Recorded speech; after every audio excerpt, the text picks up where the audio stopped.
One day, he whispered to the cars, will you give me a bump when we get to the key? The cars had never been asked to bump an engine before. They giggled and chatted about it. Driver doesn't know my plan, chuckled Percy. On, laughed the cars. Percy thought they were helping. I'll pretend to stop at the station, but the cars will push me past the board. Then I'll make them stop. I can do that whenever I like. Every wise engine knows you cannot trust freight cars. Go on, they yelled and bumped Percy's driver and fireman off the footplate. Ow, said Percy, sliding past the board. Percy was frantic. That's enough!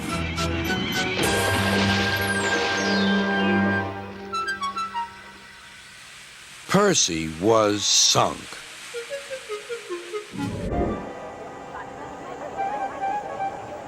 Mind your backs, he shouted. Then there was trouble. The beehive fell and broke open.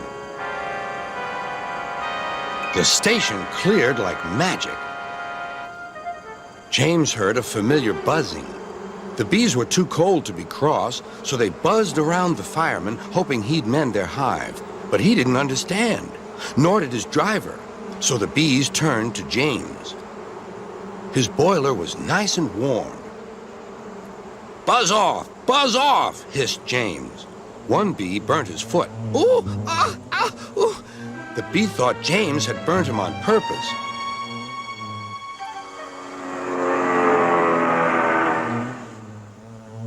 So it stung James right back on the nose. Eee! Whistled James. He had had enough. So had his fireman and driver. They didn't notice till too late that they had left all their coaches behind. They tried everything to get rid of the bees.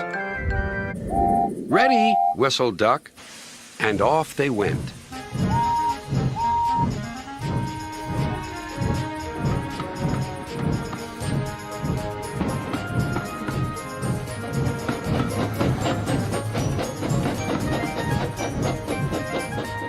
Soon they reached Gordon's Hill. Push hard, puffed Henry. We're doing it, replied Duck. Henry was pulling his train harder than he realized.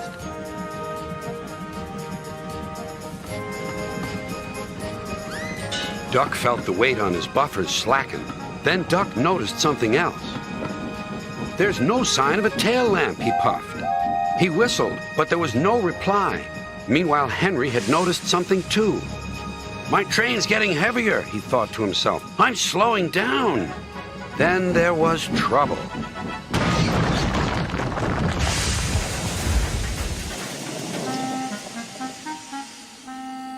No one was hurt, but a strong smell of fish hung in the air.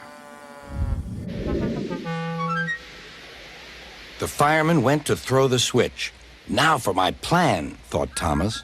Bumping the cars fiercely, he jerked his driver off the footplate and followed them into the siding. Come back, yelled his driver. Fire and smoke, said Thomas. I'm sunk. And he was.